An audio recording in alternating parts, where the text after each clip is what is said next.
Crecí en un hogar monoparental solo yo, mi hermana y mi mamá, con mi abuelo ocasionalmente ayudando con las tareas de crianza. Cuando tenía alrededor de 4 o 5 años, nos robaron 2 veces. No conocí todos los detalles del asunto hasta años después. Tengo recuerdos vagos de mudarnos de apartamento y de algunos policías viniendo a la casa, pero prácticamente me mantuvieron en la oscuridad hasta que fui lo suficientemente mayor para manejar lo que había pasado. Durante el primer robo estábamos todos haciendo las compras, así que mi mamá no se dio cuenta de que había pasado algo hasta que llegamos a casa. Había una ventana abierta, cajones abiertos. Según lo cuenta mi abuelo, es como si mi mamá los hubiera interrumpido en medio de algo y salieron por la ventana del segundo piso tan pronto como nos escucharon llegar. O, quien quiera que fuera, simplemente no le importaba que la gente supiera que había estado allí. El segundo robo ocurrió 3 meses después, solo que esta vez el tipo entró por la noche mientras todos dormíamos. Todo esto lo supe por mi abuelo porque, comprensiblemente, a mi mamá le odia hablar de ello. Según él, básicamente se despertó en medio de la noche y sintió una presencia en la habitación con ella. No como un espíritu o algo tonto así, sino como una persona real.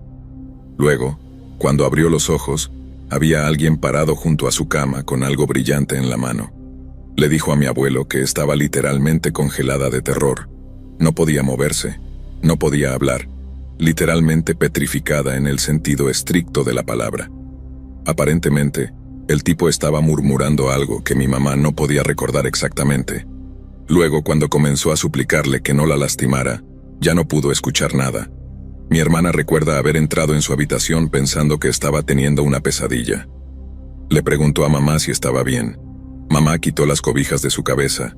Vio que el tipo se había ido y luego notó que la ventana del segundo piso estaba abierta, por donde el tipo había usado la misma ruta de escape que en el primer robo. Puso a mi hermanita de vuelta en la cama. Obviamente no tengo recuerdos de esto porque estaba dormido. Llamó al 911 y luego llamó a mi abuelo. Mi abuelo dijo que los policías encontraron huellas fangosas por toda la casa, incluidas nuestras habitaciones. Así que obviamente se había tomado su tiempo explorando el lugar antes de despertar a mi mamá. Solo que este tipo no solo había estado explorando, había estado muy ocupado, y en realidad nos tomó unos días descubrir todas las cosas extrañas que había hecho. Cosas que mostraban cuán loco estaba realmente. Al día siguiente, cuando notamos que el gato no tocaba su leche, mi mamá la vertió en el fregadero pensando que se había echado a perder, y entonces percibió un fuerte olor a cloro. No puede estar segura, pero cree que el tipo vertió cloro en la leche del gato queriendo matarlo.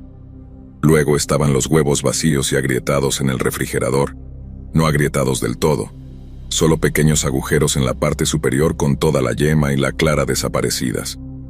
Es posible que simplemente los vertiera en el fregadero, pero mi abuelo cree que el tipo podría haberlos estado chupando crudos. No es tan aterrador, lo sé, solo raro, ¿sabes? Mi mamá dice que también faltaba algo de carne del refrigerador, carne cruda, pero sé que mi abuelo solía alimentar a nuestro gato desde el refrigerador también, así que no podemos descartar eso. Unos días después, mi abuelo vino por la noche a cenar y se ofreció a ayudar a preparar para el día de la basura. Dice que uno de los botes de basura se volcó justo cuando llegó al camino de entrada. Se queja con mi mamá sobre latas de metal en la basura o lo que sea, y luego va a limpiar y encuentra lo que lo había volcado. Alguien, presumiblemente el tipo que entró, había tirado unas tijeras en la basura junto con un catálogo de ropa que había estado recortando. Había cortado las cabezas de casi todos los modelos en ese catálogo, y las pequeñas cabezas de papel no se encontraban por ninguna parte. Mi abuelo cree que el tipo se las llevó como algún tipo de trofeo, pero quién sabe qué hizo realmente con ellas. Luego estaba la sal en los zapatos de trabajo de mi mamá, el cuchillo que faltaba del bloque de cuchillos en la cocina, obviamente el objeto brillante que estaba sosteniendo cuando ella se despertó con él en su habitación. De todas formas, los policías encontraron muchas huellas dactilares, pero quien quiera que fuera no tenía antecedentes, y aparte de las huellas fangosas que encontraron no había mucho más con lo que trabajar. Así que, hasta el día de hoy, nadie ha sido arrestado por esto, pero mi abuelo cree que sabe quién fue. Años después de mudarnos de apartamento 2 veces en un intento de evitar al tipo, un amigo de un pariente lejano terminó encerrado en algún tipo de hospital psiquiátrico. El tipo se había obsesionado con Alicia en el País de las Maravillas. Tenía todos los libros, múltiples copias de ellos también, y todo lo que hablaba era sobre el espejo o el país de las maravillas y todo eso. Podría ser solo una coincidencia completa, pero el caso es que así se llama mi mamá, Alicia. Ella ya superó todo eso ahora. Han pasado más de 20 años desde todo aquello, pero sé que si no le gusta hablar de ello incluso hoy en día, tuvo que haberle afectado mucho por un tiempo.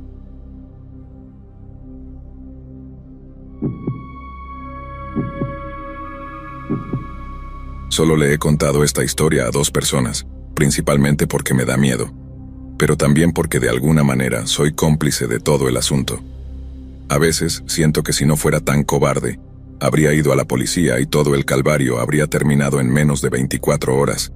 Pero obviamente eso no fue lo que pasó o ni siquiera estaría escribiendo esto. Para noviembre del año pasado, todo el asunto del confinamiento me tenía bastante miserable. Odiaba estar atrapado en un apartamento cutre, pero después de un tiempo me di cuenta de que no era tanto que odiaba estar encerrado, sino que simplemente odiaba el apartamento en el que vivía. Así que, a pesar de que era un momento terrible para empacar y mudarse, decidí buscar un nuevo lugar.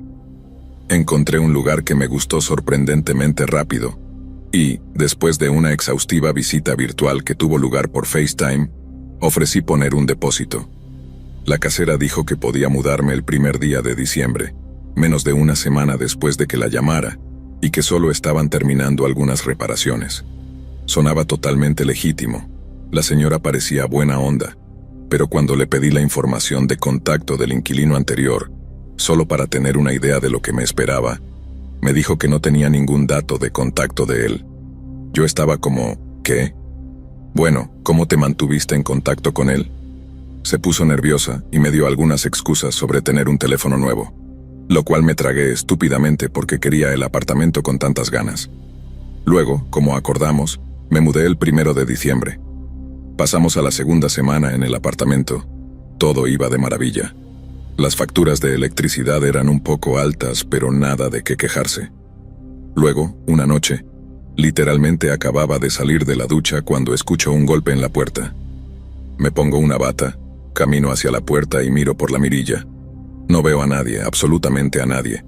Estúpidamente abro la puerta y miro hacia el pasillo y, de repente, tengo una pistola en la cara y el que la sostiene es un tipo con una máscara de COVID. Él y sus amigos me empujan de vuelta al apartamento, y todo el tiempo yo diciendo, llévense lo que quieran, nadie tiene que salir lastimado. Estoy tranquilo si ustedes están tranquilos. Pero pasa lo más extraño. Mientras uno de los tipos me apunta con la pistola, otro camina directamente hacia mi dormitorio, casi como si supiera exactamente lo que estaba buscando. Uno de sus amigos lo sigue y veo un gran mazo en su mano. Empiezo a preguntar qué está pasando, pero el tipo con la pistola me interrumpe y me dice que me calle, así que lo hice. La puerta principal está cerrada en este punto. Nadie puede ver lo que está pasando. Nadie viene a ayudarme. Estoy asustado, pero también muy curioso. Es entonces cuando escucho estos golpes que vienen del dormitorio, sonando exactamente como si uno de ellos estuviera demoliendo alguna pared. Y como resulta, eso es exactamente lo que estaban haciendo. Escucho unos cuantos golpes más antes de que uno de los tipos grite, «Sí, ahí está», justo como dijiste. Lo siguiente que sé es que los tipos reaparecen con una bolsa deportiva polvorienta en las manos. La descomprime y veo solo rollos y rollos de billetes de dólar sucios. Tenía que haber al menos $500,000 allí, al menos. El tipo saca uno de los rollos, lo deja caer en el suelo frente a mí, y luego dice algo como, «Arregla tu pared, hermano, y quédate con el cambio. Pero no le digas a nadie que estuvimos aquí, si no, volveremos y te vamos a joder». Solo asentí y luego se fueron, todavía con sus máscaras, luciendo tan tranquilos como podían. Estaba temblando mucho más de lo que me gustaría admitir, dejémoslo así. Pero cuando recogí el rollo de billetes de $100 sucios y los conté, había $10,000 mirándome. Si nunca has tenido ese tipo de dinero en efectivo contigo, te pone nervioso. Pero sabía que lo gastaría bastante rápido en arreglar mi pared, así como en otras mejoras para el hogar, la primera siendo un gran cerrojo en la puerta de mi apartamento.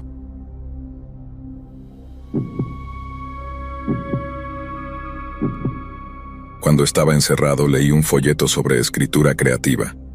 Recuerdo que decía que tienes que crear simpatía entre el lector y el sujeto. Si al lector no le agrada de alguna manera la persona sobre la que está leyendo, si no encuentra cualidades redimibles, no deseará que tenga éxito. Y aquí es donde mi historia va a fallar. Verás, no soy una buena persona, al menos no lo era, porque en aquel entonces era un criminal profesional, uno que se especializaba en robos, atracos a mano armada y, lo más relevante para esta historia, invasiones de hogares. Las invasiones violentas de hogares pueden ser ridículamente rentables, y en comparación con bancos, oficinas o almacenes, la seguridad es mínima. Además, mi equipo y yo trabajábamos en Inglaterra, así que no teníamos que lidiar con la molestia de la segunda enmienda. Sí, aún tenías que preocuparte por los héroes con sus bates de béisbol y cuchillos de cocina, y te puedo asegurar por experiencia propia que los cuchillos para pan dejan cicatrices horribles. Pero, a menos que tuvieras la destreza de apuntar a un rico agricultor, podías estar seguro de que no llevarías un cuchillo a un tiroteo.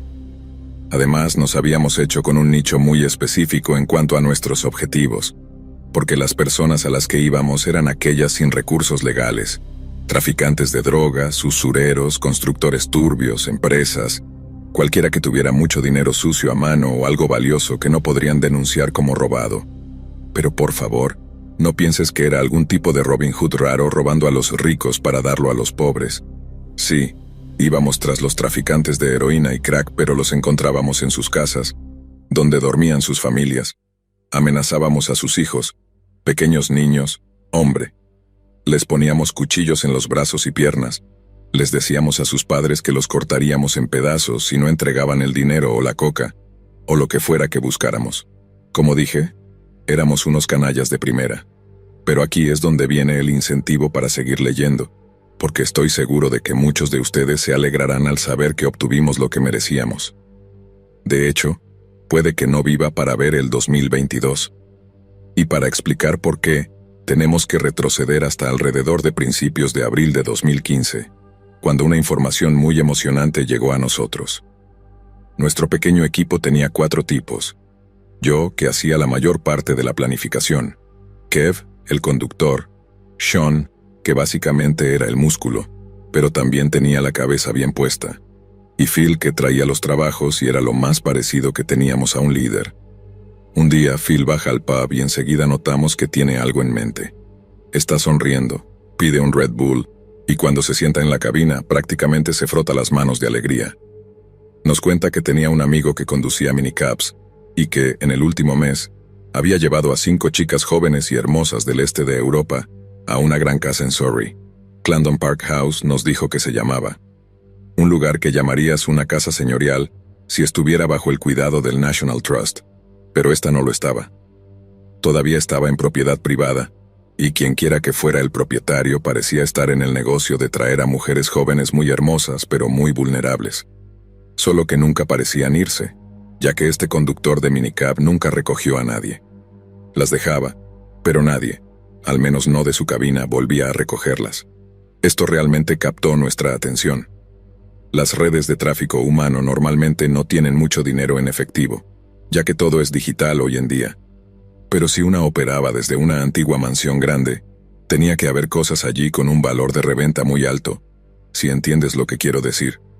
Phil luego nos dijo que había pedido a su amigo que estuviera atento a cualquier cosa sospechosa antes de que atacáramos el lugar, pero que de otro modo nos mantuviéramos en espera para lo que podría ser nuestro mayor trabajo hasta la fecha. Tal vez 2 o 3 semanas después, nos llegaron 2 piezas más de información. Lo que fuera que estuviera pasando en Clarendon Park era definitivamente sospechoso. El conductor del minicab había hecho 2 viajes más allí en las últimas semanas. Una de las chicas a las que llevó definitivamente era una trabajadora sexual. Podrías pensar que esto sería la luz verde para nosotros. Si atacáramos el lugar al mismo tiempo que una de estas visitas, el hombre podría pensar que estaba relacionado con la chica.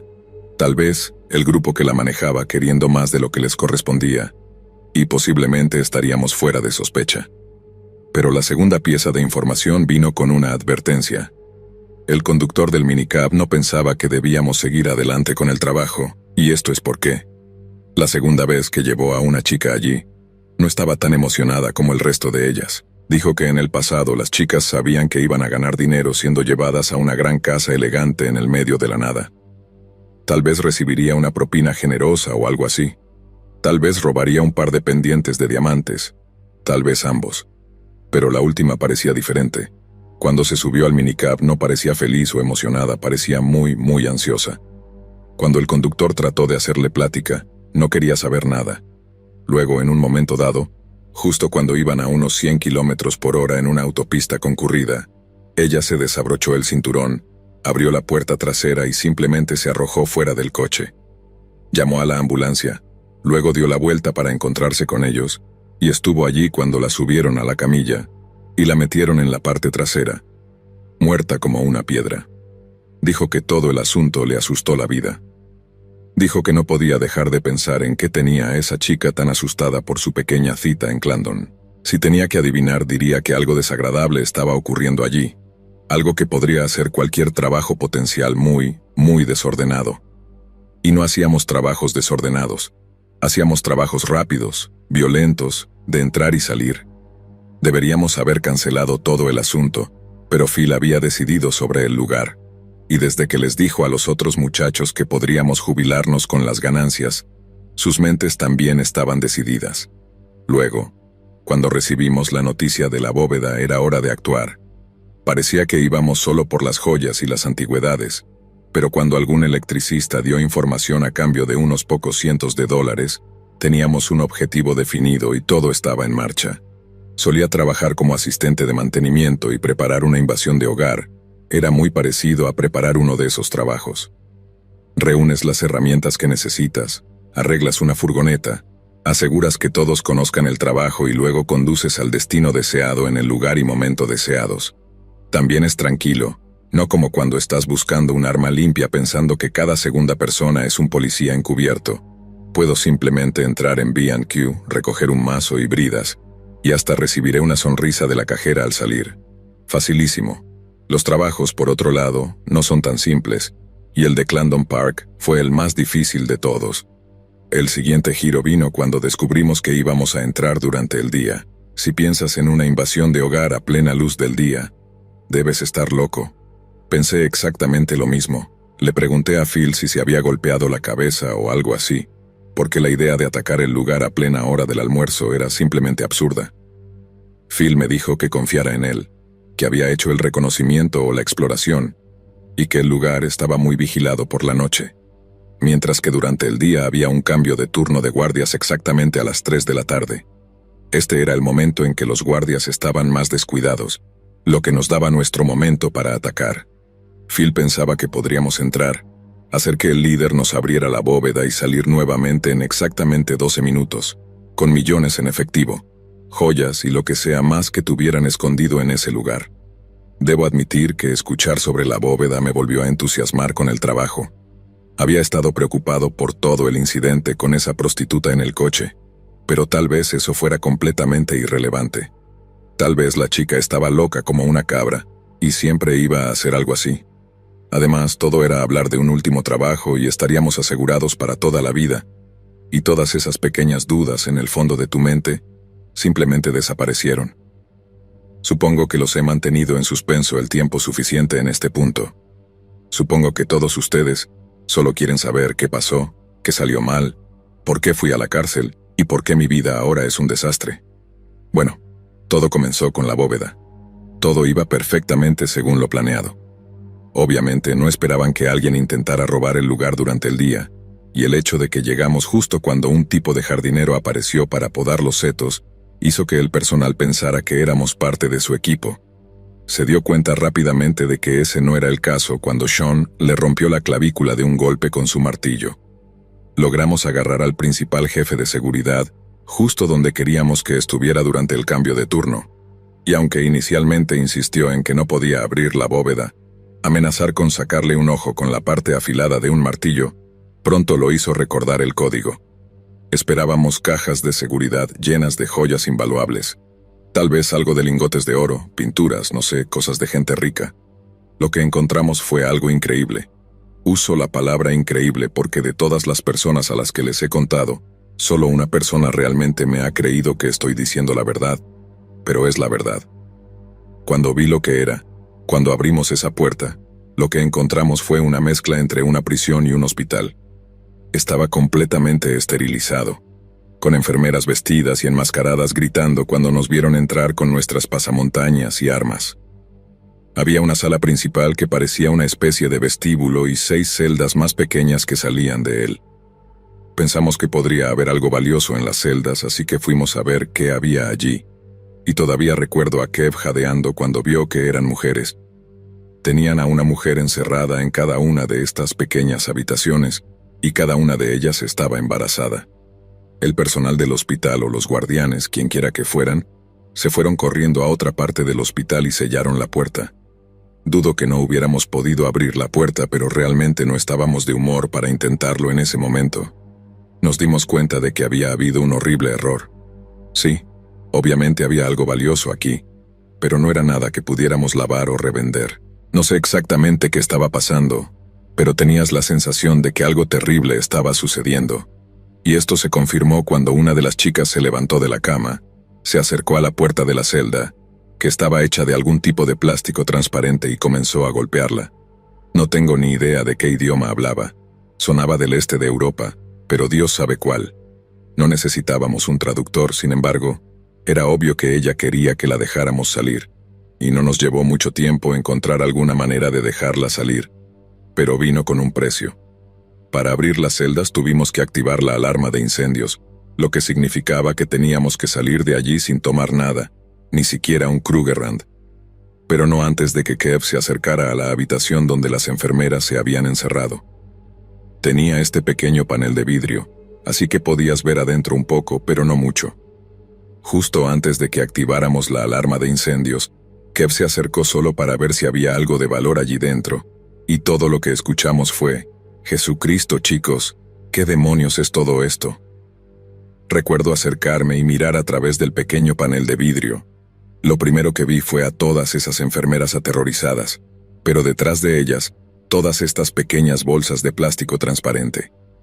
No eran bebés, no como niños ya crecidos, algunos de ellos no parecían estar completamente desarrollados todavía, pero podías decir lo que eran, no había error.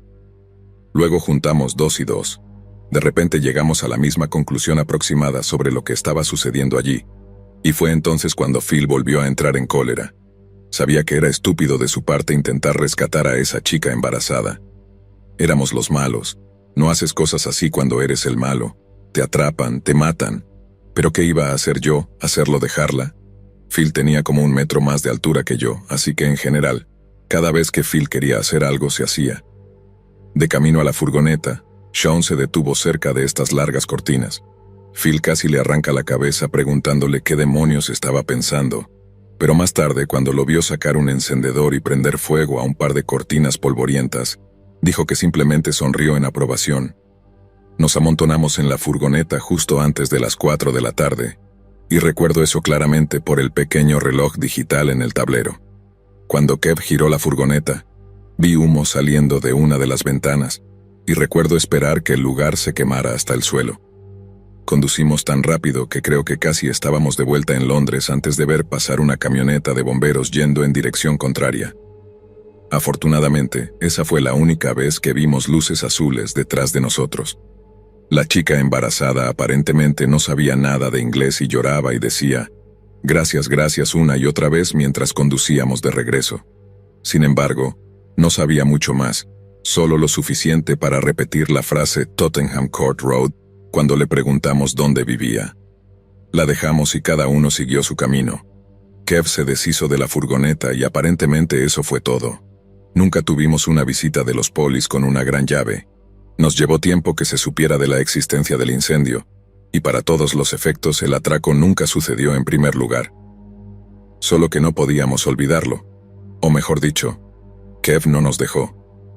El tipo no dejaba de hablar del tema, preocupándose por las chicas, queriendo intentar encontrar a la que habíamos salvado o hacer alguna denuncia anónima a la policía, y estoy bastante seguro de que lo hizo. Llamar a una denuncia, quiero decir. Nunca nos lo dijo, pero sé que Kev fue el primero en aparecer muerto. Dijeron que se suicidó, pero cualquiera que conociera a Kev sabía que no era así. No dejó una nota, no le dijo a nadie que estaba deprimido ni nada. Phil fue el siguiente, o mejor dicho, Si lo atraparon, su cuerpo nunca fue encontrado. Me dijo que iba a trabajar a Birmingham con otro grupo o algún trabajo que había escuchado, y esa fue la última vez que hablé con él. Su teléfono fue desconectado aproximadamente una semana después de tomar el tren hacia allá. Espero que esté bien, pero una parte de mí sabe que se ha ido ahora. Me entregué a la policía cuando encontraron a Sean. Alguien había entrado a su piso y lo había golpeado hasta matarlo. Sean, el gran Sean de 1,80 m y algo de altura, el boxeador aficionado Sean, lo habían destrozado hasta el punto en que era irreconocible. Si Sean no estaba seguro, yo tampoco lo estaba. Cuando intenté confesar que había iniciado el fuego, la policía me dijo que debía haberme equivocado. Clarendon Park les había dicho que fue una falla eléctrica en el sótano lo que inició el incendio, así que básicamente se negaron a arrestarme por ello. Tuve que contarles casi todo para que me creyeran. Incluso les di una idea aproximada del número de matrícula de la furgoneta para que pudieran rastrearla con las cámaras de vigilancia de la autopista. Clarendon Park no quería presentar cargos aparentemente, no hasta que la policía quisiera registrar la propiedad. Entonces, de repente, estaban bien con que yo me hiciera cargo. Es curioso, ¿no? Lo que también encuentro curioso es que nada de eso apareció en el periódico. De hecho, en su sitio web aún dice que tuvieron un incendio en 2015 y que fue una falla eléctrica, no un ataque incendiario. Pero sé lo que pasó. Nadie me cree, pero sé lo que pasó. Me dieron 9 años por incendio provocado con algunas otras condenas adicionales. Dañar un edificio catalogado de grado 2 y demás, pero había una posibilidad de que fueran 6. Sé que intentaron matarme en la cárcel, quienquiera que sean. Apareció un chico en el ala E alrededor de Semana Santa de 2017. Nadie lo conocía. Nadie sabía por qué estaba allí. No podía tener más de 18 o 19 años. El chico intentó apuñalarme con el extremo afilado de un cepillo de dientes. Los guardias no entendían por qué se lo habría dicho si pensaba que me creerían. Encontraron al chico muerto en su celda poco después. Se había hecho una cuerda con una prenda y simplemente se había ahorcado. Después de eso supe que no tendrían otro intento hasta que saliera, así que solo mantuve la cabeza baja y cumplí mi tiempo. Ahora aquí estoy. He estado fuera de la cárcel durante unos meses, viviendo en un piso pequeño, y bueno, sería absurdo tirar eso ahora, ¿no crees? He estado en contacto con el periodista de The Guardian. Intenté con otros, pero nadie más me creyó. Si algo me sucede, este tipo tiene toda la información, y si intentan hacerme algo, prometió llevar todo eso al escritorio de su jefe. Pero todo lo que podemos hacer ahora es esperar. Sí, seguiremos buscando información, seguiremos intentando probar lo imposible, pero sé que me están cercando, sé que no pueden permitir que viva. Porque para quien sea responsable del horror en su casa de Clarendon Park, unos cuantos cuerpos más no significan nada para ellos.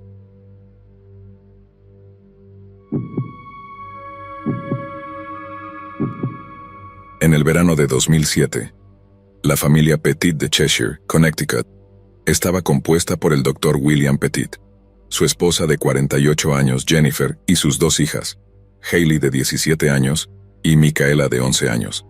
William Petit era endocrinólogo en Plainville y también era el director médico del Centro de Diabetes Joslin en el Hospital Central de Connecticut, mientras que Jennifer era enfermera y codirectora del Centro de Salud en Cheshire Academy, una escuela privada en su ciudad natal de Cheshire.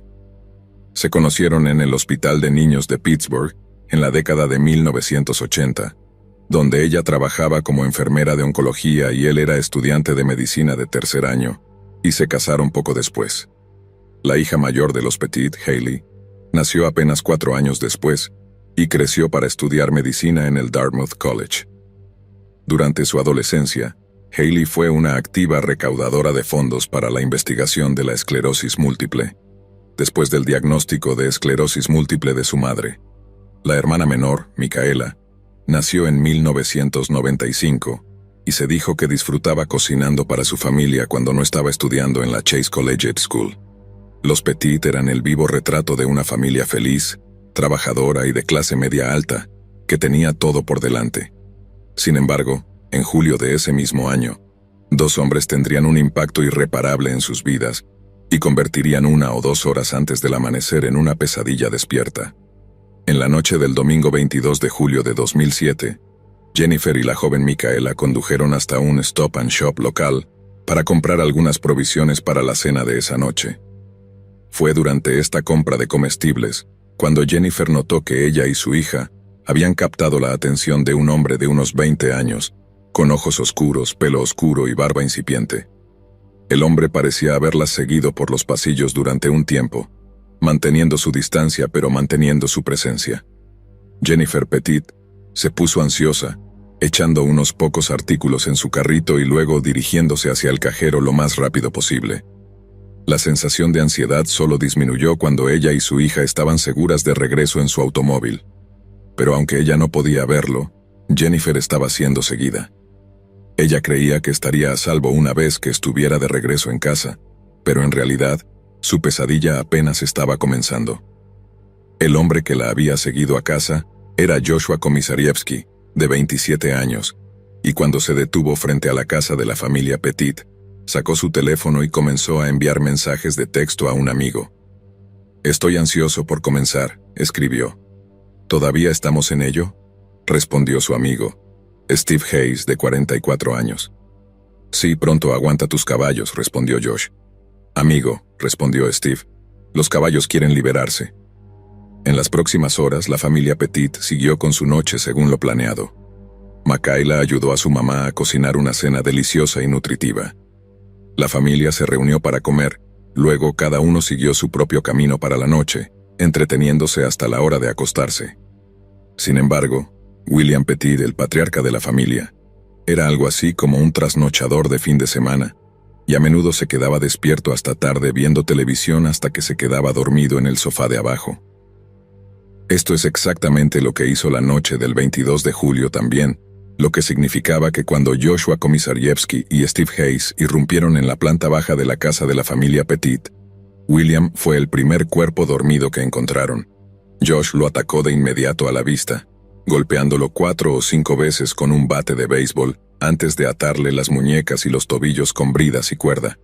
William recordó más tarde que recordaba a uno de los hombres decirles a los otros: «Si se mueve, métanle 2 balas». Josh y Steve luego se movieron de habitación en habitación, reuniendo a Jennifer, Hailey y Micaela antes de atarlas a su vez. Luego, a cada una se le colocó una funda de almohada sobre la cabeza para ocultar su visión. Después de que los Petit estuvieran debidamente restringidos, Josh y Steve comenzaron a saquear la casa, llevándose todo lo de valor que no estaba asegurado. Después de llevar a William al sótano y atarlo a un poste de soporte, Josh y Steve continuaron revolviendo violentamente la casa con la esperanza de encontrar joyas o dinero adicionales, y rápidamente quedó claro para la familia que ninguno de los hombres estaba satisfecho con su botín. Aparentemente habían robado $15,000 en bienes, pero sabían que los Petit podrían darles más. Todo era cuestión de paciencia y planificación cuidadosa. En este punto, sabemos que Steve Hayes salió de la casa dejando a la familia bajo la guardia de Josh Komisarievsky. Condujo hasta una gasolinera cercana, compró $10 de gasolina y regresó a la casa de los Petit, donde luego obligó a Jennifer a acompañarlo a un banco local. Así es como los 2 criminales consiguieron sus $15,000, pero no antes de que Jennifer alertara repentinamente al cajero de su terrible predicamento. Este cajero del banco luego contactó al departamento de policía de Cheshire, que tenía oficiales estableciendo un perímetro silencioso alrededor de la casa, antes de que ella y Hayes incluso hubieran llegado a casa de nuevo. Sin embargo, cuando lo hicieron, Steve Hayes se dio cuenta de que nunca debería haber dejado solo a su compañero con las niñas.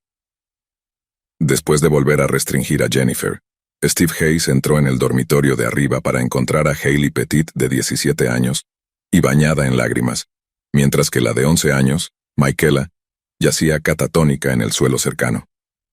Cuando le preguntó a Josh qué había hecho, este lo admitió sin remordimientos. En presencia de una hermana mayor restringida, Hayes asesinó inmediatamente a Jennifer por estrangulamiento antes de apresurarse a su camioneta para recuperar la gasolina que había comprado. Hailey y Micaela aún estaban arriba, ambas atadas a una cama king size en el dormitorio principal, y solo podemos imaginar su horror cuando se dieron cuenta de que Steve Hayes estaba rociando toda su casa familiar con gasolina. Tal vez olían el distintivo olor a petróleo antes de que él apareciera, pero Hayes irrumpió en la habitación y comenzó a verter esa misma gasolina sobre su ropa, su piel y su cabello. No puedo imaginar que hubiera palabras para describir ese nivel de miedo, terror y horror.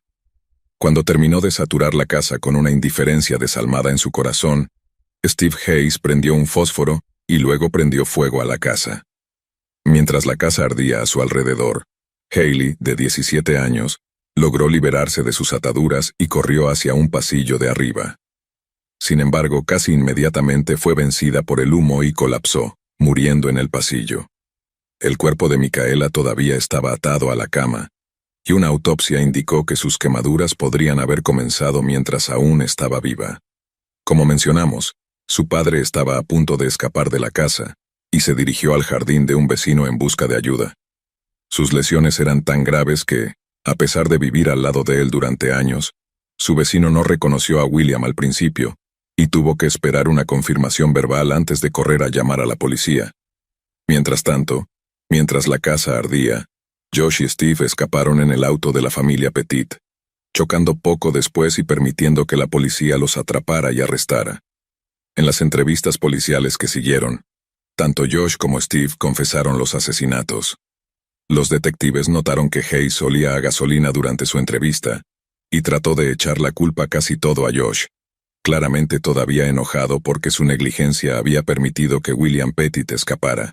Josh, por otro lado, llamó abiertamente cobarde a William, y le dijo a los detectives que él podría haber salvado a su familia si hubiera querido. Pero ¿quiénes eran exactamente estos dos psicópatas despiadados que parecían no tener problema en escalar un simple robo en una agresión y cremación en vivo? Stephen Hoyt Hayes, nacido el 30 de mayo de 1963 en Homestead, Florida, recibió su primera condena como adulto a los 16 años.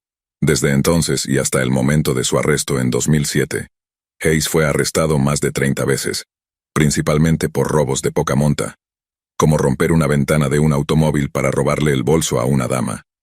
Está claro que era un delincuente habitual y que cometió algunos crímenes horrendos durante su mandato, pero en comparación con su compañero, Steve Hayes era casi un Boy Scout. Nacido el 10 de agosto de 1980, Joshua A. Komisarjewski fue adoptado por una madre adolescente que no pudo cuidarlo.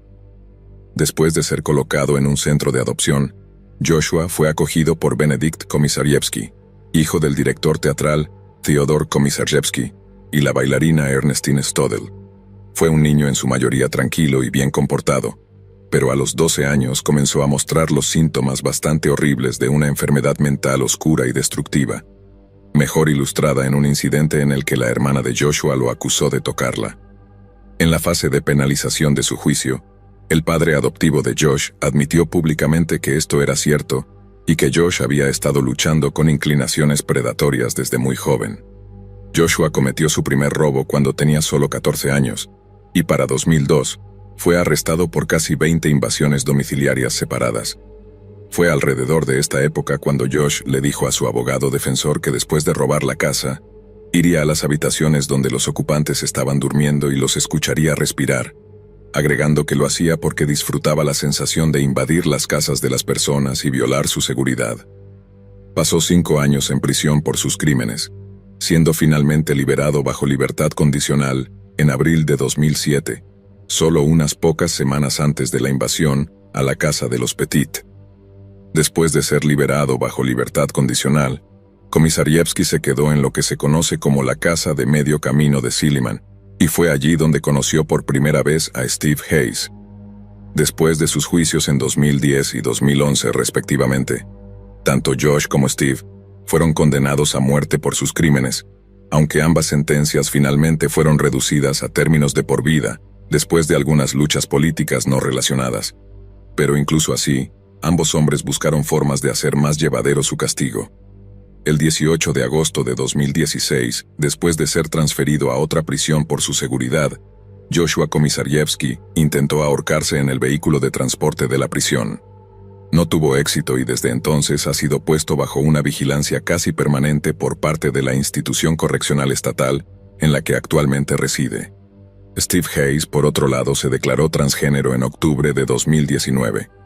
Actualmente está recibiendo terapia hormonal como parte de esta transición a una mujer, y el personal correccional ha sugerido firmemente que buscará ser transferido a una instalación correccional femenina una vez que se complete esa transición. Está claro que mientras un hombre buscaba poner fin a su propia vida, el otro desea comenzar una nueva.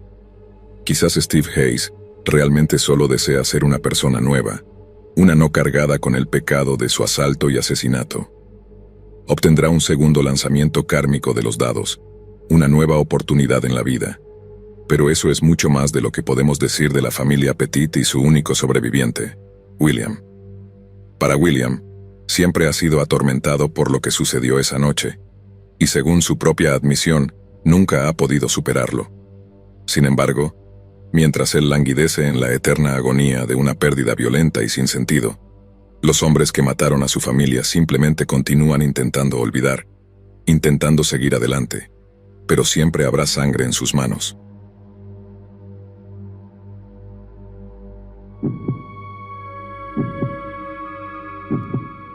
En diciembre del año 2000, dos hermanos llamados Reginald y Jonathan Carr llegaron a la ciudad más grande del estado de Kansas, Wichita. Los hermanos provenían de Dodge City, a más de 245 kilómetros al oeste, y cada uno tenía un extenso historial criminal para cuando realizaron su viaje a Wichita. Pero su visita no fue de buena fe, no fue un viaje por carretera para disfrutar de las delicias de otra gran ciudad. Los motivos para estar en Wichita eran la definición misma de maliciosos y depredadores, y no pasó mucho tiempo antes de que decidieran comenzar su misión malévola. El 8 de diciembre, el jugador de béisbol de la Universidad Estatal de Wichita, Andrew Schreiber, se detuvo en una tienda de conveniencia para comprar tabaco para mascar de la marca Skool.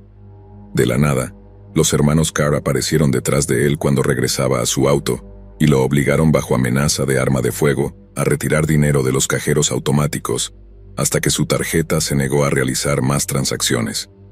Schreiber tuvo la suerte de escapar del encuentro solo con neumáticos perforados, algunos rasguños y contusiones, y una cuenta bancaria agotada.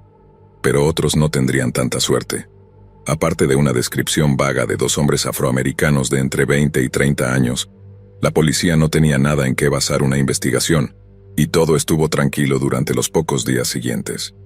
Luego, solo 3 días después, el 11 de diciembre, invadieron el hogar de Ann Walanta, una violonchelista y bibliotecaria de 55 años. Los hermanos la sometieron a un trato similar al de Schreiber, golpeándola, robándole y tomándose su tiempo mientras lo hacían. Sin embargo, parece que los hermanos subestimaron a Walanta, y ella logró escapar de ellos, corriendo a su auto en un intento de huir de la escena. Trágicamente, uno de los hermanos Carr notó su ausencia al verla salir, antes de enviar 3 balas a través de su parabrisas y hacia su torso. Sabiendo que estaban comprometidos, los hermanos se dieron a la fuga de la casa mientras Ann Walanta fallecería por sus heridas en una cama de hospital de Wichita, solo 3 días después. La racha criminal de los Carr ya era espantosa tanto en alcance como en escala, pero no fue hasta el 14 de diciembre que los hermanos escalarían su frenesí, de una serie de sangrientos robos a niveles teatrales de dolor y sufrimiento. En la noche en cuestión, los hermanos se detuvieron frente a una casa en el 12727 de la calle East Birchwood, en el suburbio de Wichita, Andover, que más tarde admitieron haber elegido al azar.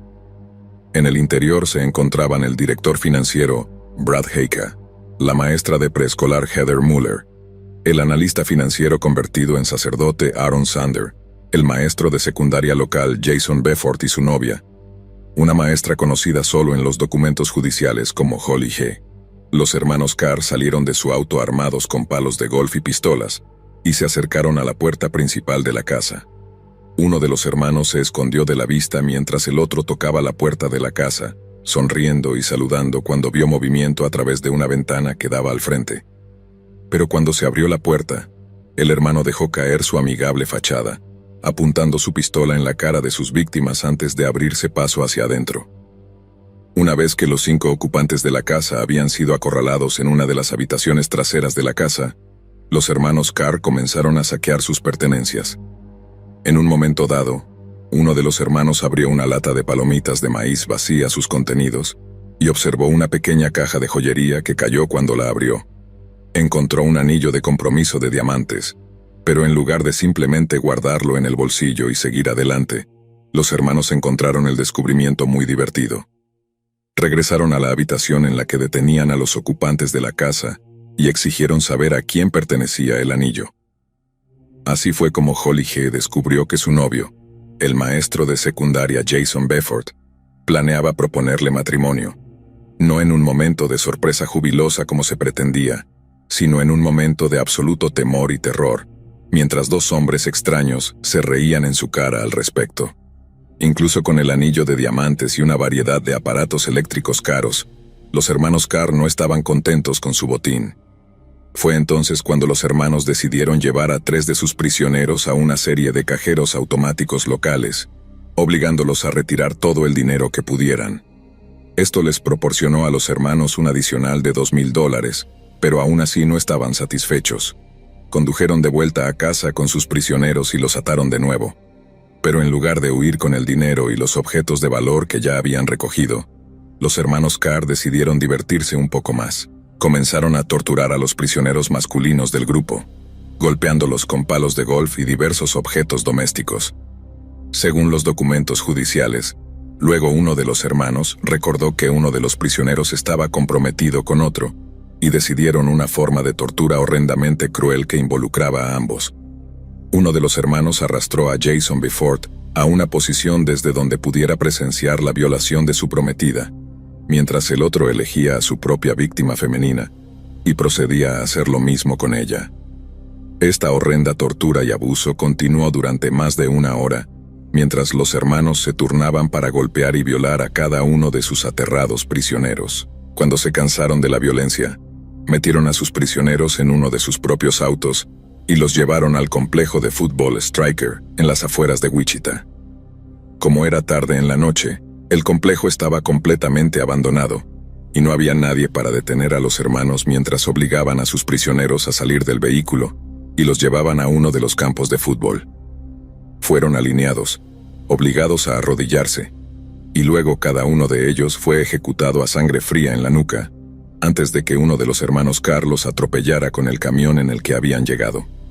Es escalofriante notar que obviamente esto no fue para terminar con ellos, por así decirlo, ya que ya los habían baleado en la cabeza. Atropellarlos con un camión fue evidentemente un intento de mutilar los cuerpos lo mejor que pudieron antes de huir del lugar de los asesinatos. Sin embargo, sorprendentemente, los hermanos Carr no intentaron huir de Wichita después de un crimen tan violento y chocante. De hecho, ni siquiera se alejaron del vecindario. Condujeron directamente de vuelta a la casa de las víctimas que habían dejado tendidas en la nieve, y comenzaron a destruir completamente el lugar con sus palos de golf. Fue entonces cuando encontraron al perro de Holly, Nicky, que había estado tan asustado durante el ataque, que corrió a esconderse debajo de un gabinete de la cocina.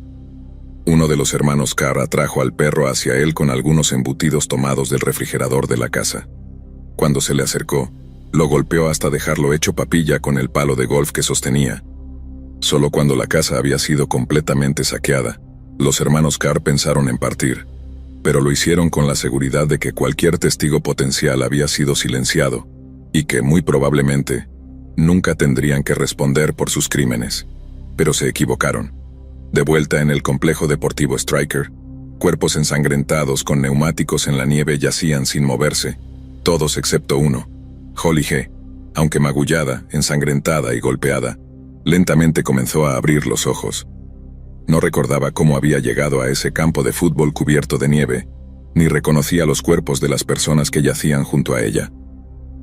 Todo lo que sabía era que necesitaba encontrar a su novio, necesitaba encontrar a Jason, y así fue como terminó caminando casi 1,5 kilómetros en la congelada noche de Wichita, medio desnuda, sangrando y aterrada, pero aún viva.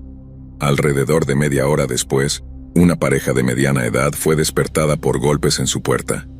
Era Holly G., de 25 años, sangrando y medio congelada, y según el dueño de la casa, aparentemente comenzó con: «Necesito contarles mi historia antes de morir». Milagrosamente, Holly G. sobrevivió al ataque, y luego pudo identificar posiblemente a ambos hermanos usando fotografías previas a su detención. Ambos fueron localizados al día siguiente del asalto a la casa, y fueron detenidos después de un largo y volátil enfrentamiento con la policía. El fiscal de distrito local dijo que, según las pruebas, el motivo de los asesinatos era el robo. Sin embargo, No pareció tener en cuenta que ninguno de los hermanos parecía estar satisfecho ni siquiera cuando mataban a sus víctimas. No mencionó cómo regresaron a la casa, no para borrar alguna evidencia potencial, sino para continuar destruyendo todo lo que encontraron. Gracias al testimonio de Holly G., ambos hermanos fueron declarados culpables de casi todos los cargos en su contra, incluidos secuestro, robo, 4 cargos de asesinato capital y un cargo de asesinato en primer grado. Ambos fueron condenados a muerte por los asesinatos capitales, así como a cadena perpetua con décadas de servicio antes de ser elegibles para la libertad condicional después de su encarcelamiento. La cobertura sensacionalista de noticias sobre la espantosa ola de crímenes de los hermanos Carr creó pánico generalizado en el área de Wichita, lo que resultó en un gran aumento en las ventas de armas de fuego y sistemas de seguridad para el hogar de última generación. El hecho es que vivimos en una época en la que este tipo de crímenes son relativamente raros. En las últimas décadas, el crimen violento ha disminuido en el mundo occidental, mientras que la cobertura de él ha aumentado en volumen e intensidad. Esto nos da la falsa impresión de que las cosas están empeorando, cuando en realidad los datos podrían sugerir lo contrario. Pero también es muy cierto que nunca podemos eliminar verdaderamente los peligros que acechan en la oscuridad. Siempre habrá monstruos, siempre habrá maldad y, tristemente, siempre habrá víctimas inocentes.